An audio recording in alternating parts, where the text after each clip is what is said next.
What does a woman need to become a writer? Talent? Inspiration? Virginia Woolf had a radical answer: money and a room of her own. In this video, we explore Woolf's powerful essays, A Room of One's Own, a work that changed the conversation about women and literature forever. 1. The core idea. In 1928, Virginia Woolf delivered lectures at two women's colleges.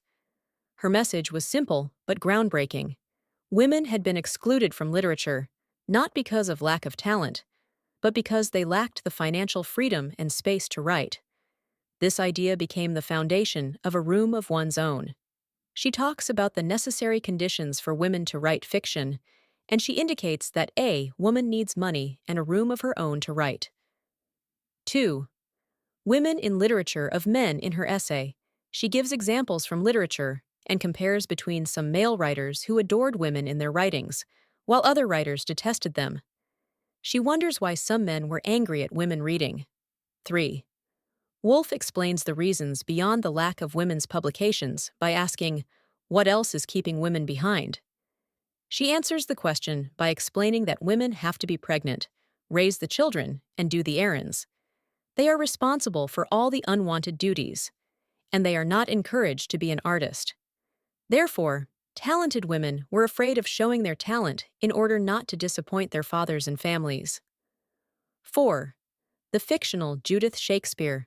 She talks about history of women and their conditions, and how these conditions prevented women from writing a sonnet or any piece of literature as their men counterparts. Woolf asks us to imagine Judith Shakespeare, William's equally talented sister.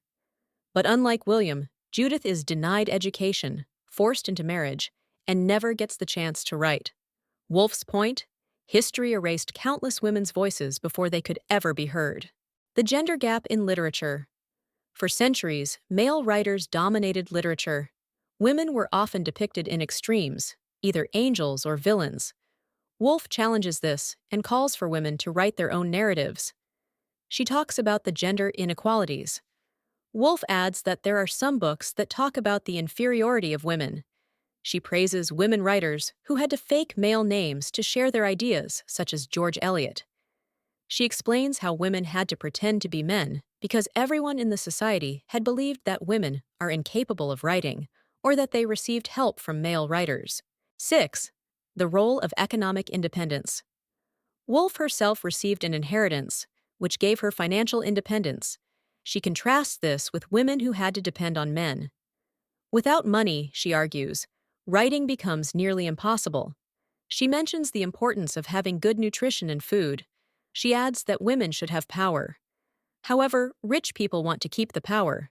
They are angry at the poor because they might seize the power of the rich. She also talks about the patriarchal system in England. 7. Woolf's call to action. Woolf ends with a challenge. Women must write. They must claim their space in literature and express their unique experiences without fear. The future of literature depends on it. To conclude, 100 years later, Woolf's message still resonates. Women writers have made incredible progress, but barriers remain.